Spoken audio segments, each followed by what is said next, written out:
치타는 세상에서 가장 빠른 동물이라 초원의 어떤 동물도 잡을 수 있지만 사냥감을 잡을 수 있다는 완전한 확신이 설 때까지 사냥을 하지 않는다. 덤불 속에서 절호의 기회를 기다리며 확실한 사냥감을 기다린다. 몸이 약하거나 다리를 저는 새끼 사슴이면 더 확실하다. 사냥감을 놓칠 확률이 없는 바로 그 순간에만 치타는 공격을 감행한다. 전문가의 매매를 한마디로 요약하라면 바로 이런 매매이다. 안녕하세요, 라이크북입니다. 오늘 소개할 책은 시장의 마법사들입니다. 지은이는 잭 슈에거, 출판사는 이레미디어입니다. 이 책은 제가 10년 전쯤에 읽고 많은 영감을 받았던 책인데 지금 다시 읽어보니까 좀 더 많은 것들이 와닿고 예전에는 보이지 않았던 것들이 새롭게 보이기도 했습니다. 좋은 책은 다시 읽어도 좋다는 걸 느낍니다. 이 책은 선물과 주식시장뿐 아니라 다양한 시장에서 놀라운 성공을 거둔 전설적인 트레이더들을 인터뷰한 내용을 담은 책입니다.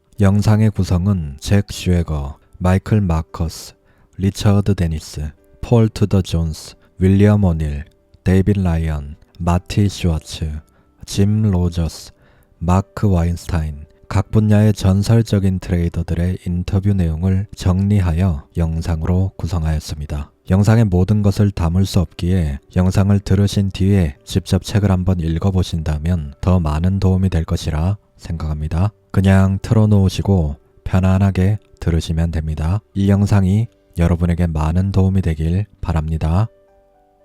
잭 슈에거의 서문. 성공한 트레이더들은 수년간 수없이 많은 매매를 했지만 항상 일관된 매매를 했고 꾸준한 성공을 이어간다. 그들의 성공은 확실히 운이 아니라 기술에 의해 결정된다. 나는 기술적 분석을 상당히 회의적인 시각으로 바라보고 있었다. 그러나 성공한 트레이더들을 만나면서 기본적 분석 하나로는 성공적 매매에 도달하기에 불충분하다는 사실을 깨달았다. 정확한 매매 시점을 위해 기술적 분석도 알아야 할 필요를 느꼈다. 그래서 나를 승자로 만든 기술적 분석이란 열쇠를 얻게 되었다. 그리고 나를 승자로 만든 두 번째 열쇠는 위험관리이다. 위험관리, 즉 손절매가 성공적인 매매의 절대적이라는 사실을 깨달은 뒤부터는 한 번의 매매에 모든 것을 잃도록 나 자신을 내버려 두지 않겠다고 결심했다. 나에게 전환점이 된 매매가 있는데 나는 당시 독일 마르크화가 의미 있는 가격 바닥을 형성하고 있다고 믿었고 그 근거로 매수를 했다. 그리고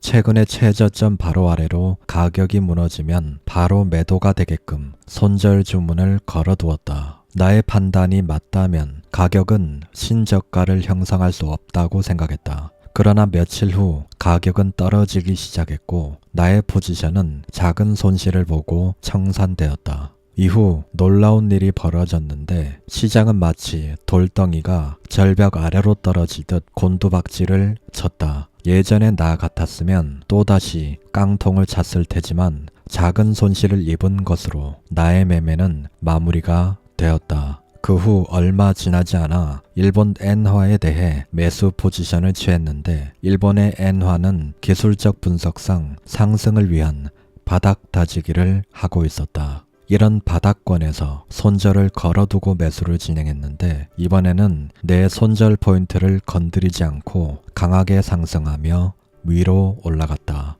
내가 너무 일찍 포지션을 청산한 것이 흠일 정도로 말이다. 그래도 나는 그 매매로 계좌를 3배로 부풀리게 되었다.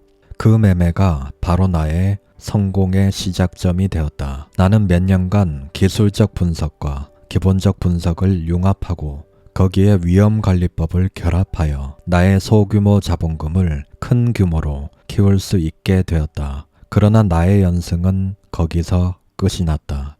나는 배웠던 규칙에 따르지 않고 충동적으로 매매했으며 너무 자만을 하고 있었다. 시장이 나와 반대로 움직일 때 작은 손실을 받아들이는 대신에 나는 가격이 하락할 때 일시적 조정이란 확신을 하고 포지션을 상당량 늘려버렸다. 나는 이 매매로 인해 그간 축적한 이익의 4분의 1을 내줘야 했다. 그 후 다시 매매를 재개할 때는 적은 액수로 다시 시작을 했다. 그리고 한 번 더 깡통을 찼다가 2년 후에는 계좌를 10만 달러 이상으로 만들 수 있었다. 나는 나의 벽을 다시 한번 넘어서기 위해 이 책을 쓰게 되었다. 성공한 트레이더들을 만나며 그들에게 물어보고 배우고 싶었다. 당신의 성공 열쇠는 무엇이었습니까? 그들은 어떤 매매 원칙을 사용하고 다른 트레이더들에게 어떤 조언을 해주고 싶은지 들어보고 싶었다. 이제 전설적인 트레이더들의 이야기를 한번 들어보자. 마이클 마커스.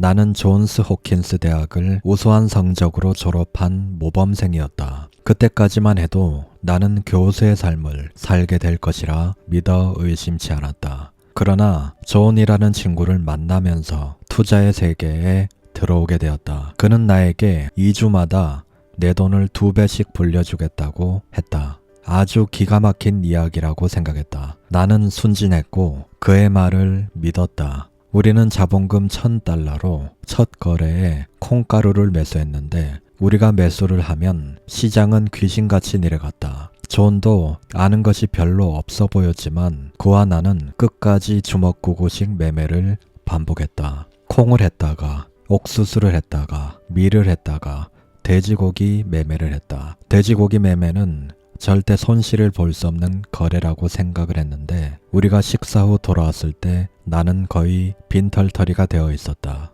결국 우리는 모든 돈을 날렸고 나는 존을 해고했다. 그는 나에게 큰 실수를 하는 거라고 말했다. 그는 버뮤다로 가서 접시를 닦아 매매할 자금을 만들고 백만장자가 된 후 은퇴할 것이라고 했다. 그는 상당히 구체적이었다. 그는 지금 연락이 되지 않지만 접시를 닦았기 때문에 버뮤다에서 아마 백만장자로 살아가고 있을 것이다. 그 후 나는 혼자서 매매를 했지만 번번이 실패했다. 그렇지만 나는 학교에서 늘 공부를 잘했고 이것도 요령을 어떻게든 터득만 하면 잘할 수 있을 것이라 생각했다. 나는 밀과 콩에 대한 책들을 읽었고 매매 추천을 해주는 곳에 정기 구독도 했다. 마침 밀을 매수하라는 그의 추천을 따라 매수를 했는데 그게 먹혔다. 그리고 다음 매매는 나 스스로 처음 매수했던 가격으로 다시 떨어지는 것을 보고 매수를 해서 다시 한번 수익을 냈다.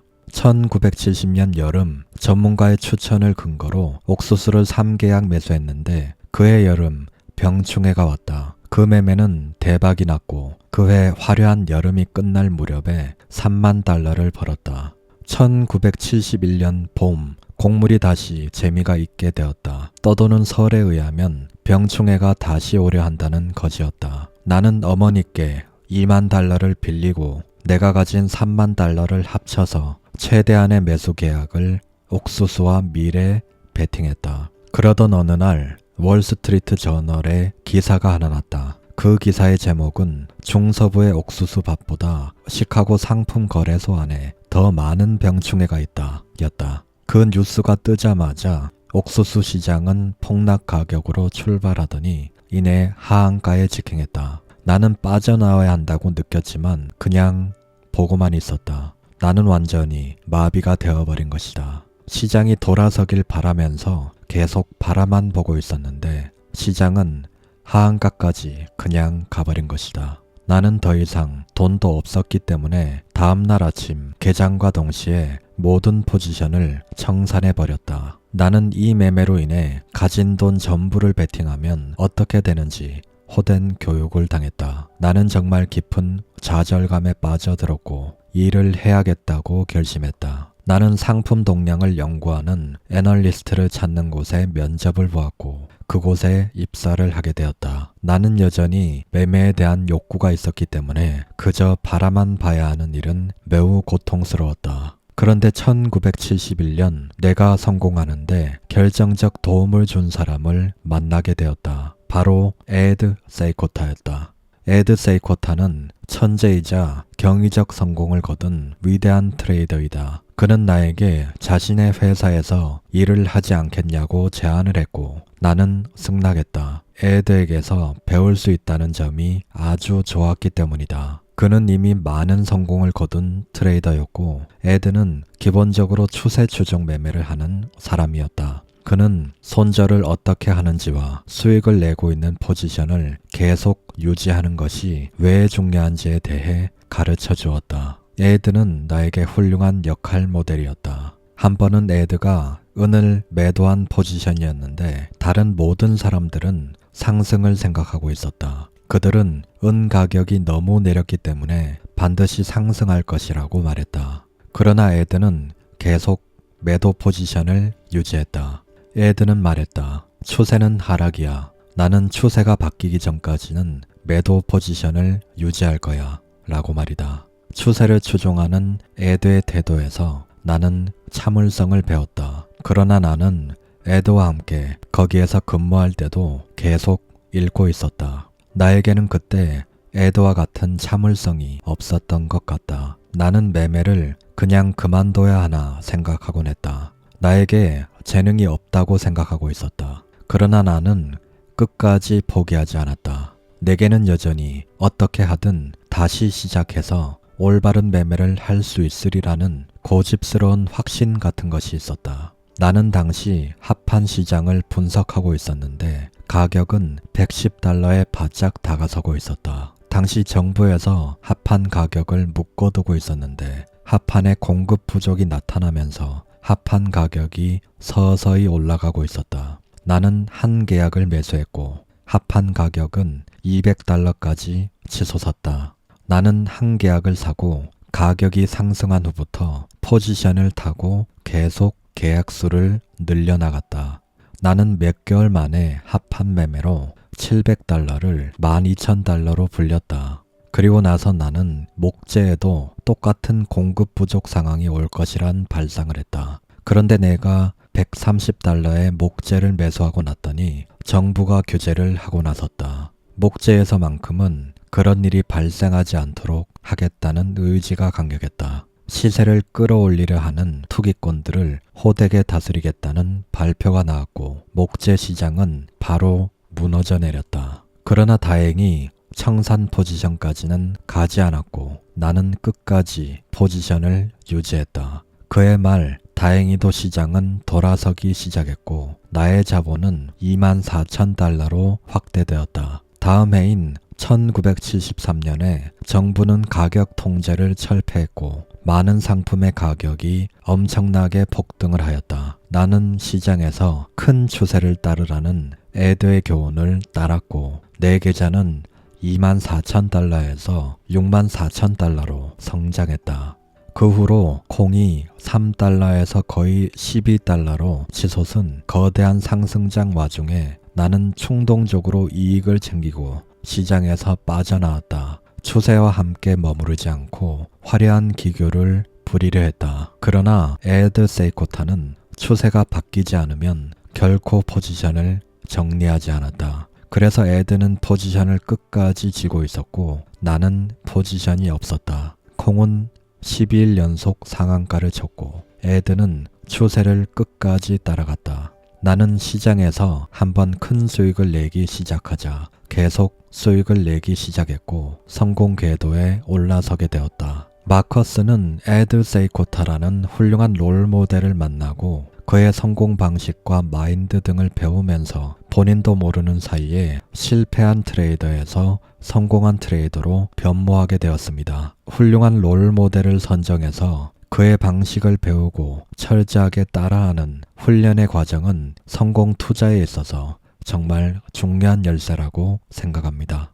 내가 생각하기에 성공적인 트레이더들 중에서도 상위에 속하려면 타고난 기술, 즉 신의 선물이 있어야 한다고 생각한다. 그러나 조금 유능한 트레이더가 되고 그로 인해 돈을 버는 것은 타고나는 것이 아닌 배워서 얻는 기술이다. 내가 초보 트레이더나 주로 돈을 잃는 트레이더들에게 해줄 조언이 있다면 항상 총 자본의 5% 이상을 베팅하지 말라는 것이다. 그러면 20번 이상의 잘못을 저지를 수 있다. 돈을 다 잃어버리기까지 긴 시간이 걸린다는 이야기다. 그리고 두 번째 조언은 항상 스톱 주문을 사용하라는 것이다. 그렇게 함으로써 특정 포인트에서 시장에서 나오도록 자신을 보호해야 한다. 훌륭한 트레이더가 되려면 도전해보는 용기, 실패를 감수하는 용기, 성공하려고 노력하는 용기, 상황이 어려워도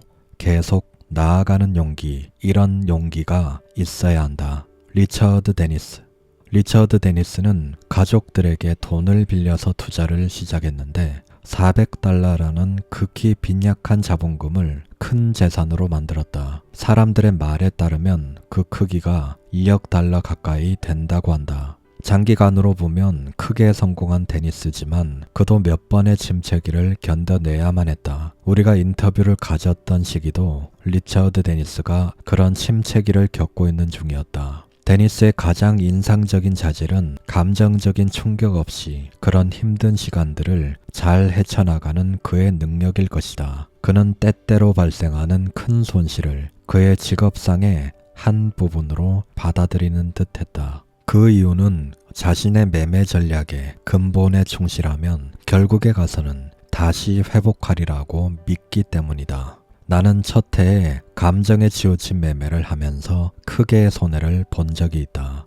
당시 매매를 하려고 대학원을 그만둔 해였다. 하루는 안 좋은 매매를 해서 $300를 잃게 되었고 당시 나에게는 $3,000밖에 없었기 때문에 $300는 아주 큰 손실이었다. 그래서 나는 안정을 잃게 되었다. 나는 이성을 잃고 매매를 했고 그날 장이 마감됐을 때 내 전체 자본의 3분의 1인 $1,000의 손해를 보았다. 나는 그 일로 인해 안정을 잃게 하는 손실을 입었을 때는 시장에서 나와 낮잠을 자든 다른 뭔가를 하든 해서 일정 기간의 안정기를 가져야만 한다는 것을 배우게 되었다. 손실을 만회하려고 포지션의 크기를 늘린다거나 성급히 시장의 움직임을 따라잡으려 한다거나 하는 행동들은 하지 말아야 함을 느꼈다. 심하게 맞았을 때는 다시 덤비기보다 일단 물러나서 정신부터 차리는 일이 중요하다. 일이 잘 안 풀릴 때는 서두르거나 애쓰지 말아야 한다. 좋은 기회를 잡기 위해서는 자본을 유지하고 있어야 하는데 그러기 위해서는 손실을 최소화하는 것이 중요하다. 절대 해서는 안 될 일이 최적의 매매 시기가 아닌 때에 자본을 낭비하는 일이다. 많은 사람들이 이익을 내는데 눈이 멀어 굉장히 안 좋은 매매를 반복하곤 한다. 나는 고등학교 친구이자 동업자와 얘기를 하다가 성공적 트레이더는 타고나는 것인가 아니면 노력으로 가능한가에 대한 논쟁을 벌였다. 나는 훌륭한 트레이더는 훈련을 통해 만들어질 수 있다고 생각했고 내 친구는 아니라고 생각했다. 이 논쟁이 너무 길어지자 사람들을 모아서 훈련시킨 뒤에 결과를 한번 보자고 말했다. 우리는 최선을 다해 그 사람들을 교육했고 나는 시장에 관해 내가 알고 있던 모든 것을 체계화시켜서 교육을 시켰다. 그들에게 확률, 자금 관리, 매매에 대한 교육을 실시했다. 결과는 결국 내가 옳은 것으로 드러났다. 우리는 당시 약 1,000명 중에서 40명을 선발해서 인터뷰를 한 뒤에 최종적으로 10명을 뽑았다. 지적인 능력도 그들의 특징 중 하나였지만 필수적인 사항은 아니었다. 중요한 것은 일관성과 자제력이었다. 우리가 교육생들에게 가르친 매매 규칙을 상황이 안 좋아졌을 때도 그 규칙을 잘 따르는가가 중요했다. 우리는 그들에게 2주 교육 후 한 달 동안 매매를 시키면서 자신들이 한 매매와 그 이유를 일지에 기록하도록 시켰다. 우리가 알고 싶은 것은 그들이 교육받은 대로 일관되게 행하는지 그렇지 않은지였다. 교육생은 총 23명이었는데 좋은 성과를 내지 못하는 3명을 제외시켰고 나머지 20명은 한 해 평균 약 100%의 수익을 냈다.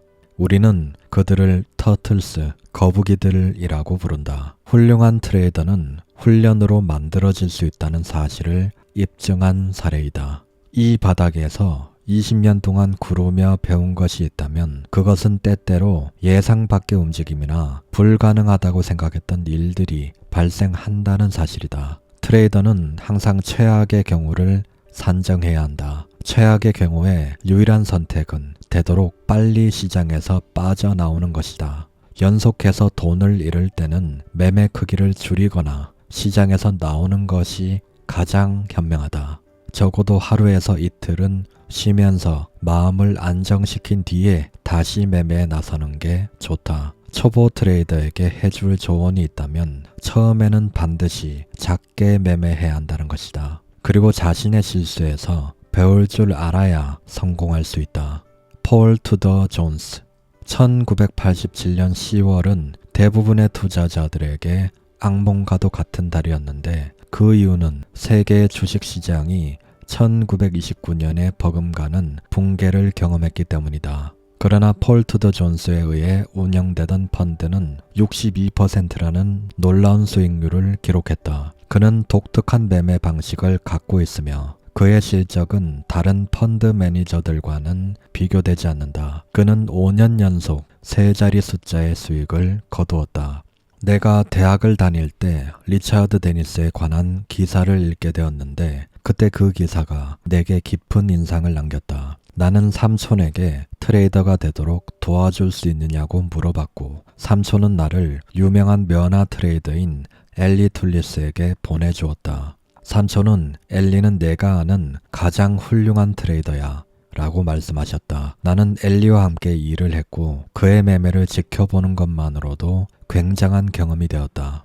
내가 엘리에게 배운 것은 결국 시장이 가기로 되어 있는 곳으로 흘러간다는 것이다. 그리고 그는 시장에서 엿을 먹었을 때 자신을 잘 컨트롤할 수 있어야 한다고 가르쳤다. 시장에서는 절대 터프가이처럼 굴어선 안 된다. 둘째로 절대 과하게 매매해선 안 된다. 어느 날 나는 확신에 차서 너무 많은 비중으로 매매를 한 적이 있다. 그 한 번의 매매로 나는 엄청난 손실을 보게 되었다.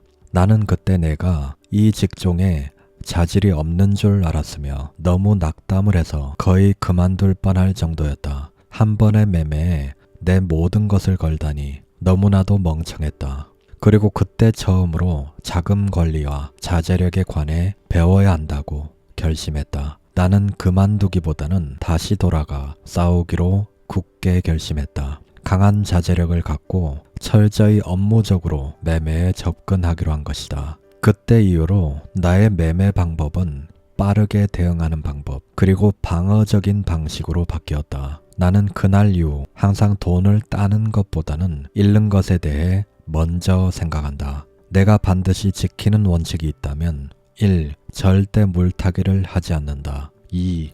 매매가 안 좋을 때는 매매의 크기를 줄인다. 3.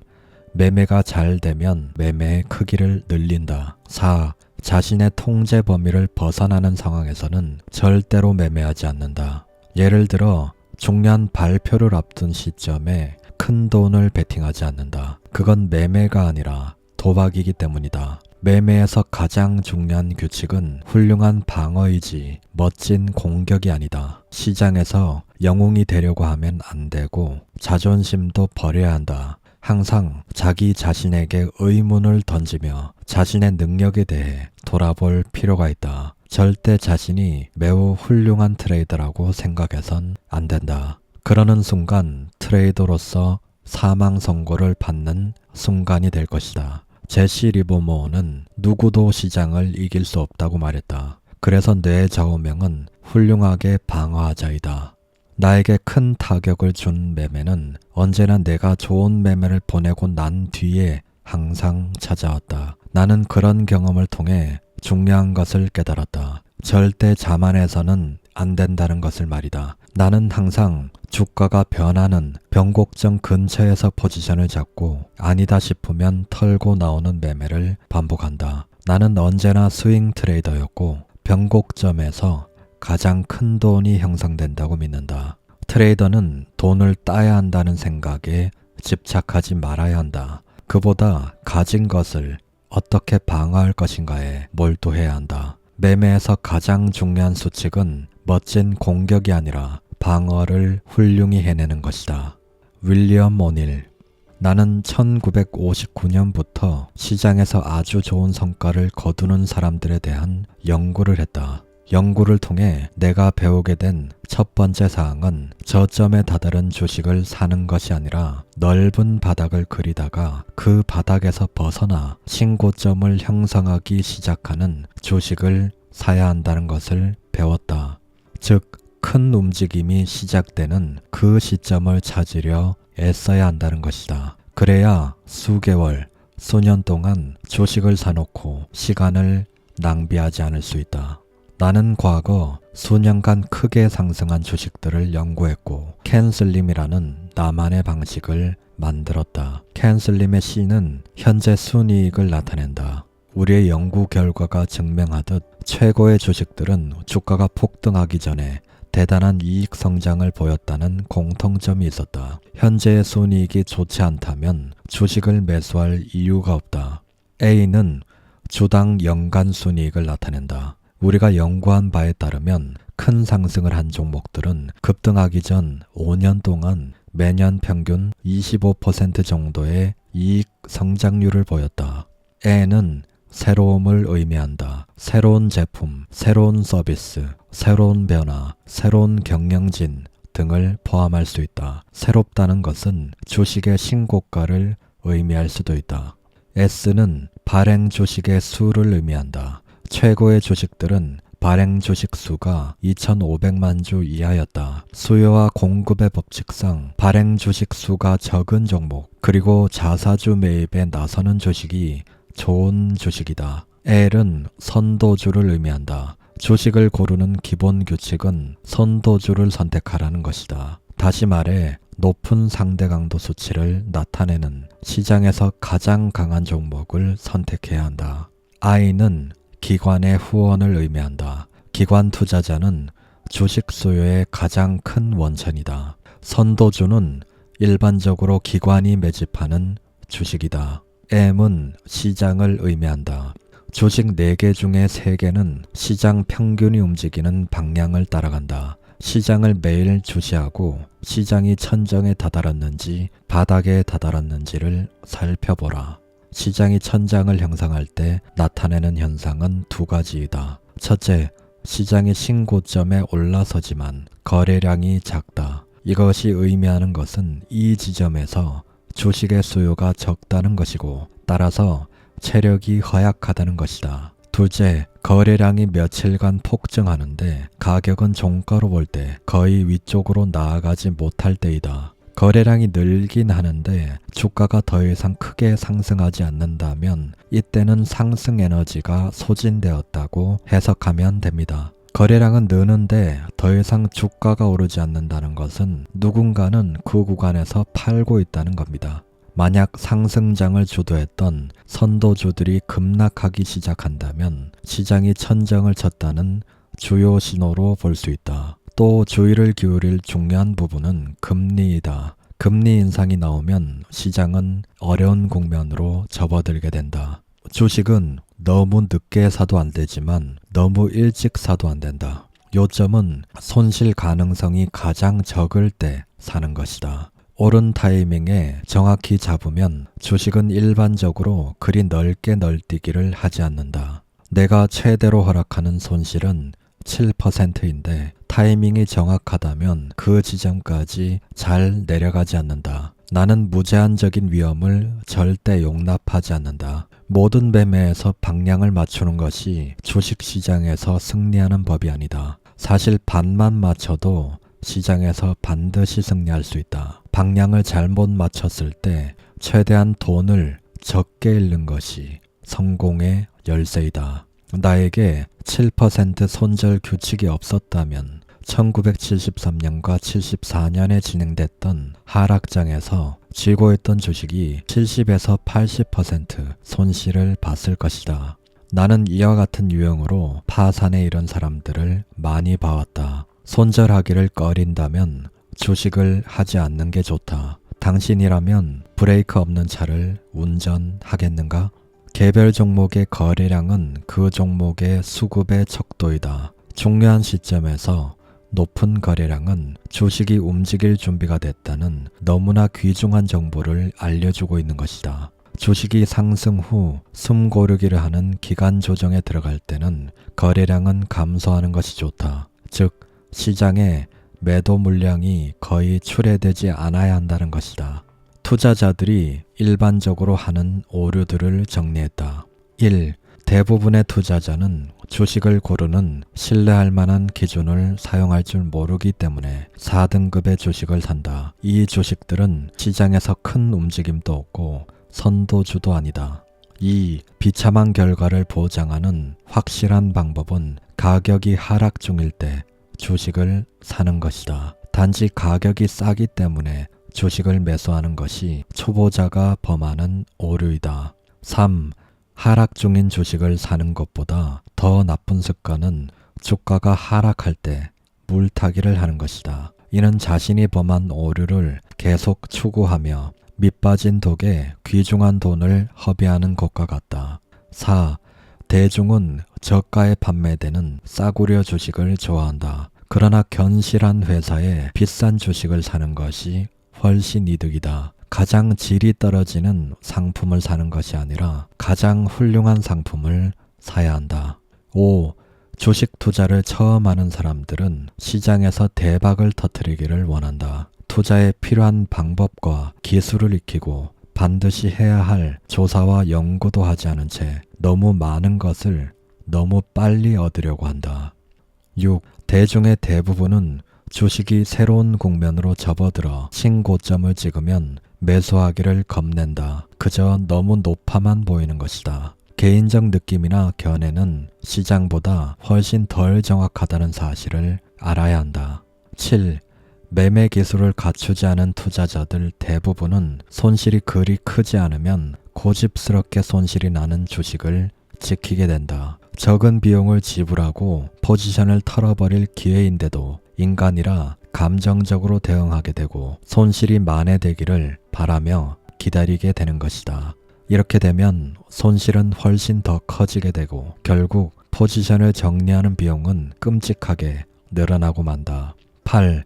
대부분의 투자자들은 이익이 나는 주식은 쉽게 현금화를 하고 손실이 나는 주식은 계속 보유한다. 이 전략은 올바른 매매 과정과 정반대이다. 9.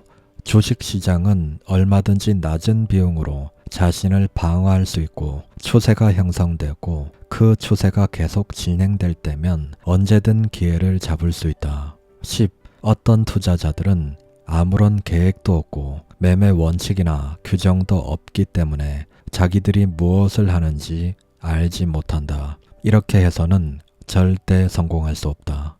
데이빗 라이언. 윌리엄 오닐은 라이언의 우상이었다. 1982년 대학을 졸업한 라이언은 자신의 우상인 오닐의 회사에 취업을 했고 데이빗 라이언은 오닐을 직속 보좌하면서 그에게 많은 것을 배웠고 윌리엄 오닐의 수제자가 된다. 라이언은 1985년에 미국 투자 선수권 대회 주식 부문에서 3연속 우승을 하면서 3년 통상 누적 수익률 1379%라는 기록을 세우게 된다. 그의 이야기를 한번 들어보자. 나는 오닐의 회사에 입사하고 나만의 연구를 시작했다. 매일 밤 차트를 살펴보고 기업들의 과거를 살펴봤다. 또한 사람들에게 엄청난 이익을 안겨줬던 주식들의 역사적 모형을 연구했다. 주식이 큰 움직임이 있기 직전에 보이는 모습을 내 머릿속에 각인시켜 놓으려고 했다. 나는 오닐이 보는 것과 똑같은 것을 보려고 애를 썼다. 오닐은 나의 역할 모델이었다. 나는 1983년부터 1984년 중반까지 내가 범한 오류에 대해 연구해봤다. 나의 가장 큰 오류는 시장이 하락 추세였는데도 상승장에서 하듯 공격적인 매매를 계속했다. 나는 또한 너무 과도하게 상승을 확장한 주식을 잡는 실수도 범했다.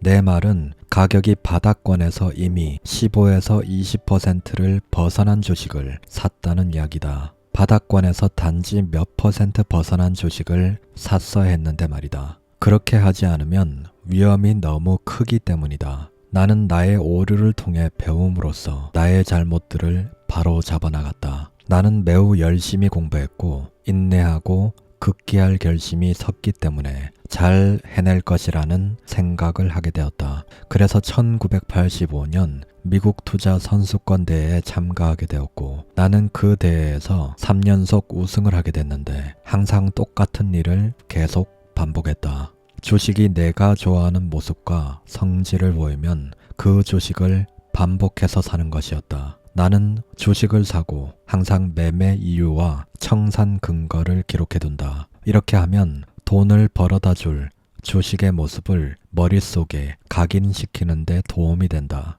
더 중요한 점은 내가 범한 오류로부터 배우고 깨닫는데 도움이 된다는 것이다. 매매일지는 나의 성공에 큰 도움을 주었다. 나의 원칙은 너무 높게 상승한 주식은 사지 말 것. 윌리엄 오닐의 주식을 고르는 기준을 사용할 것.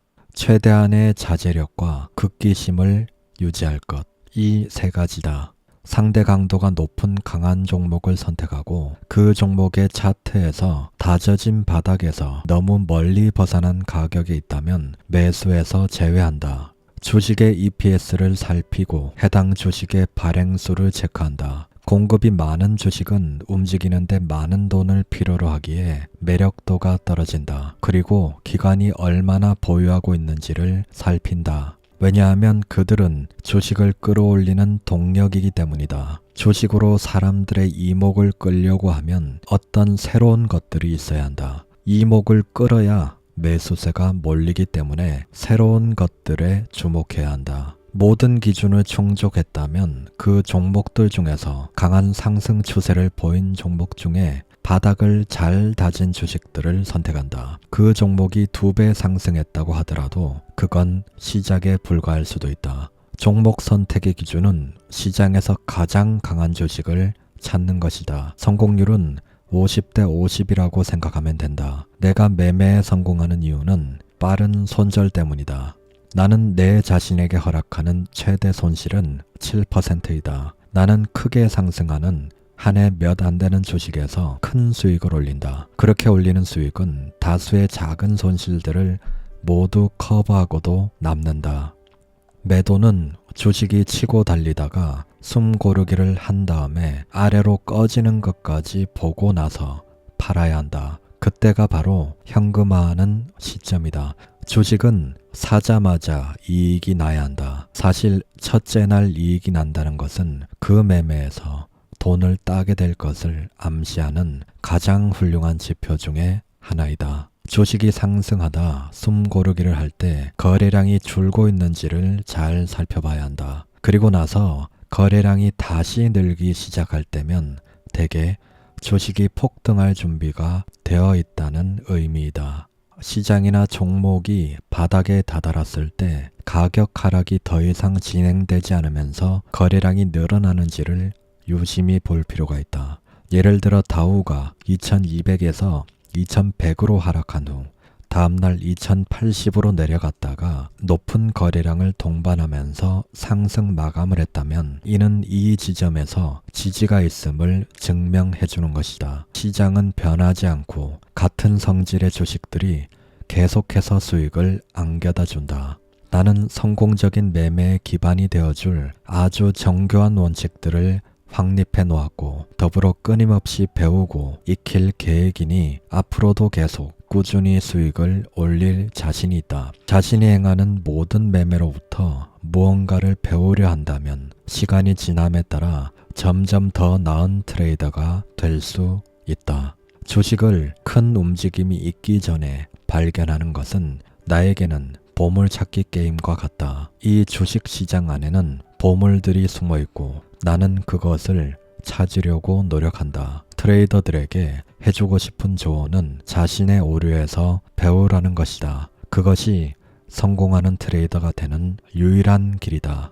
마티 슈와츠. 슈와츠는 매매로 돈을 잃는 10년의 세월을 보내고 난 후에야 대단히 성공적인 전문 트레이더로 발전할 수 있었다. 그는 많은 연봉을 받는 주식 애널리스트였는데 주식으로 돈을 잃어 항상 빈털털이었다고 한다. 그러나 마침내 그는 자신의 매매 방법을 바꿨고 그로 인해 자신을 반복해서 돈을 잃는 트레이더에서 놀라울 정도로 지속적이고 기복이 없는 수익을 올리는 승자로 변모시킬 수 있었다. 그는 1979년 전업 트레이더가 된 이래로 매년 엄청난 수익을 기록하고 있는데 이런 수익을 달성하면서 자산의 3%를 넘기는 손실을 기록한 달이 없을 정도로 안정성을 유지했다.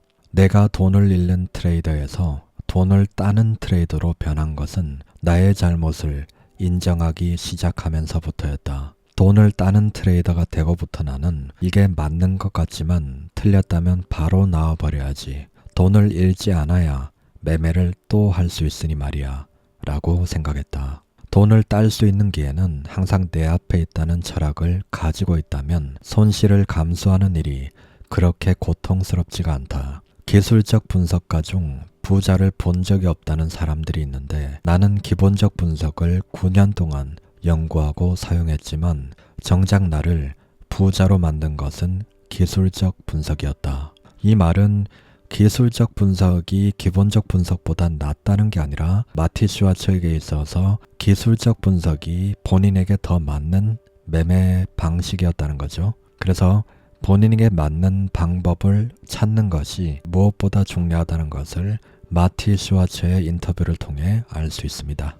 내가 실패한 이야기를 하자면 10월 19일 주식 대폭락 시기에 나는 매수 포지션을 취하고 있었다. 10월 16일은 시장이 108포인트가 빠졌다. 당시 증권거래소 역사상 가장 큰 일간 하락폭이었다. 내게는 정점에 다다른 듯이 보였기에 바닥이라고 생각했고 매수 기회로 생각했다. 그러나 일반적으로 금요일의 하락은 다음 월요일의 하락으로 이어진다. 월요일날 하락이 계속 이어져서 손실 포지션을 모두 정리하고 나니 31만 5천 달러를 잃게 되었다. 지금 하나로 계산하면 4억 2천의 손실입니다.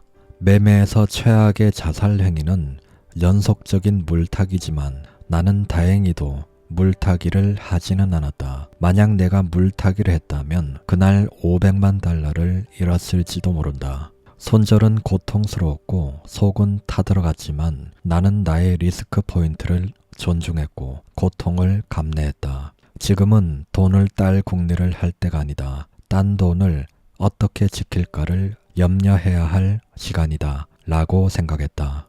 정말 어려운 시기에는 방어에 방어, 또 방어에 집중해야 한다. 내가 가진 것을 지키는 일이 얼마나 중요한지를 안다. 손실을 입으면 감정적으로 매우 흔들리게 된다. 대부분의 트레이더들은 그 손실을 즉시 만회하려고 시도한다. 더 크게 매매를 하는 것이다. 한 번에 손실을 모두 되찾으려 시도하면 언제나 실패하기 마련이다.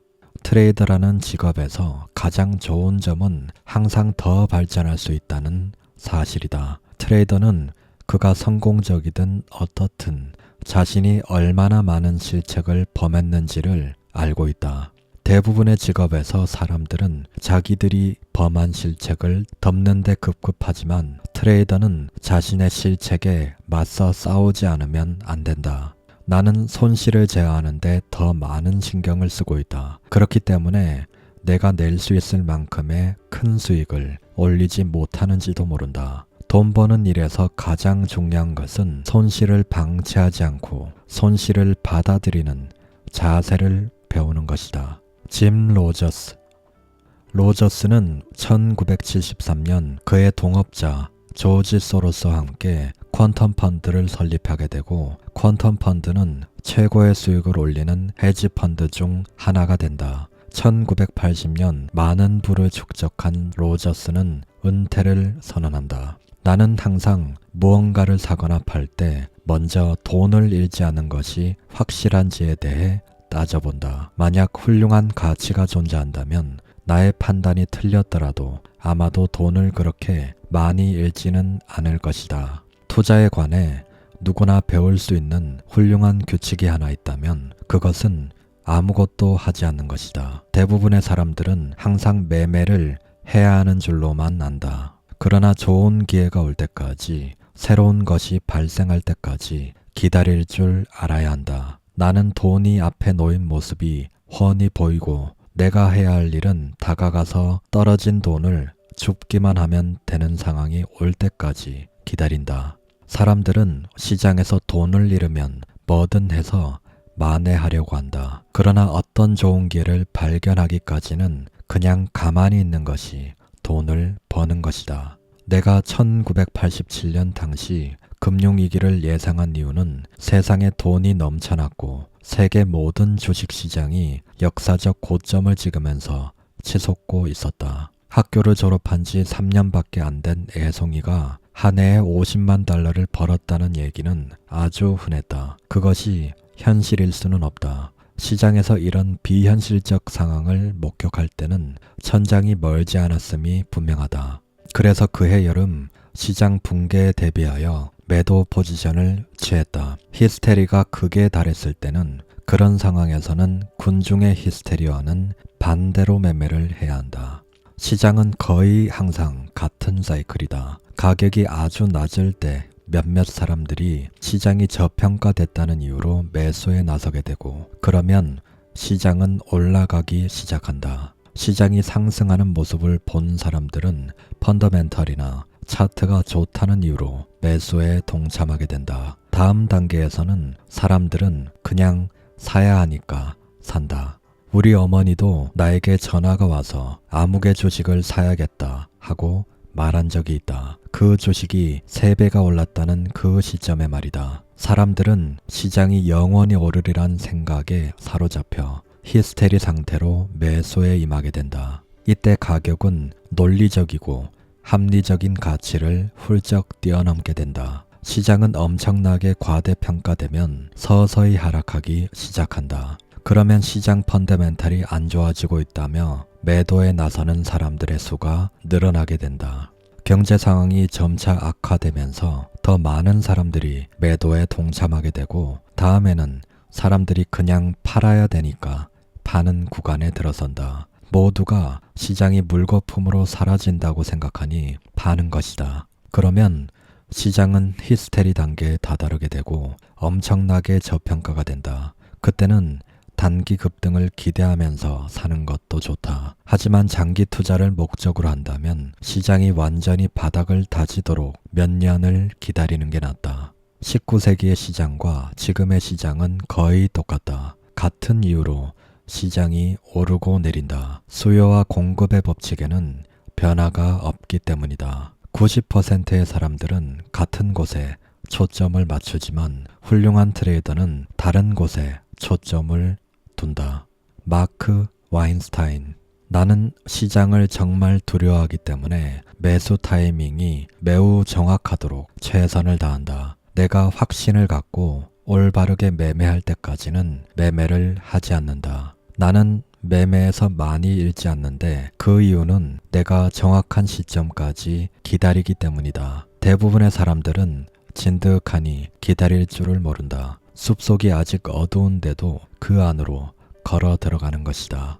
치타는 세상에서 가장 빠른 동물이라 초원의 어떤 동물도 잡을 수 있지만 사냥감을 잡을 수 있다는 완전한 확신이 설 때까지 기다린다. 덤불 속에서 절호의 기회를 기다리며 확실한 사냥감을 기다린다. 몸이 약하거나 다리를 저는 새끼 사슴이면 더 확실하다. 사냥감을 놓칠 확률이 없는 바로 그 순간에만 치타는 공격을 감행한다. 전문가의 매매를 한마디로 요약하라면 바로 이런 매매이다. 마크 와인스타인의 항상 지키는 매매의 규칙 1. 자만하면 안 된다. 자만하게 되면 위험관리 능력을 상실하게 된다. 가장 훌륭한 트레이더는 항상 겸손하다.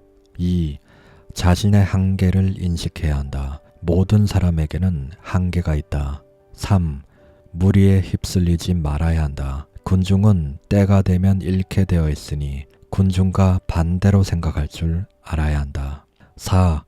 기회가 나타날 때까지 매매하지 말아야 한다. 쉴 때를 아는 것은 시장 진입 시점을 아는 것만큼 중요하다. 5. 트레이더는 항상 유연해야 한다. 내가 생각했던 대로만 시장은 움직이지 않는다.